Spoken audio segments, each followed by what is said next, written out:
আসসালামু আলাইকুম বন্ধুরা, কেমন আছেন? আশা করি প্রত্যেকে সবাই ভালো আছেন। দুনিয়ার টাকার গোলাম নাটকটি কিন্তু অলরেডি আপলোড করা হয়েছে। আপনারা কারা কারা দেখেছেন অবশ্যই কমেন্ট করে জানাবেন। আর টাকার গোলাম নাটকটি কিন্তু অসাধারণ লেগেছে আমার কাছে। সাকিব সিদ্দিকীর না অভিনয়টা কিন্তু অসাধারণ ছিল এবং সে কিন্তু ব্ল্যাক মানির কারণে কিন্তু একদম ধুট করে কোটিপতি হয়ে গেছে। তো সে কিন্তু আগে ছিল একটা অসহায় একদম বস্তির ছেলে, একদম মেধাবী একটা মেধাবী একটা স্টুডেন্ট ছিল, কিন্তু তাকে দেখে কিন্তু কেউ সম্মান দিত না, কারণ তার কাছে ছিল না টাকা পয়সা। তো সে কিন্তু সেই দুঃসময়ে কিন্তু আরোই কিন্তু তাকে সাহায্য করে। যেমন বলতে তাকে প্রাইভেট পড়ার কথা বলে।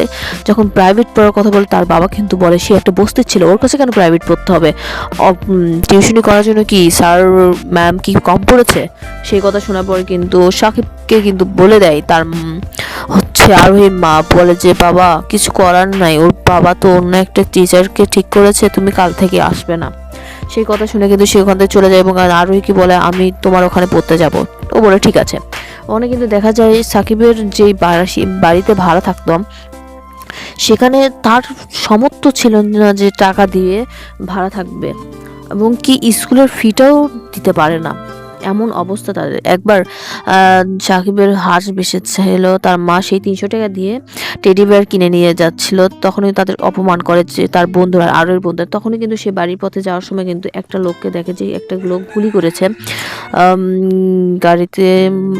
সেখানে একটা সুটকেস ছিল, সেখানে আবার ফোন করে, বলে যে এটা তখন ওই ব্যাগটা নিয়ে আসে, বলে যে এটা যদি নিয়ে আসতে পারিস তাহলে তোকে 5 লাখ টাকা দেবো। সে 5 লাখ টাকা দেওয়ার পরে তার সাথে হাত মেলায় এবং সে কিন্তু কোটিপতি হয়ে যায়।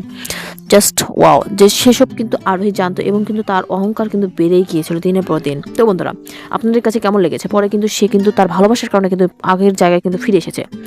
অবশ্যই আগের যদি আমার এই ভিডিওটি যদি আপনাদের কাছে ভালো লেগে থাকে, আর লাইক কমেন্ট শেয়ার তো করবেন অবশ্যই, এবং চ্যানেলটা অবশ্যই সাবস্ক্রাইব করে পাশে থাকবেন আমার। অন্য কোনো ভিডিওটিতে দেখা হবে।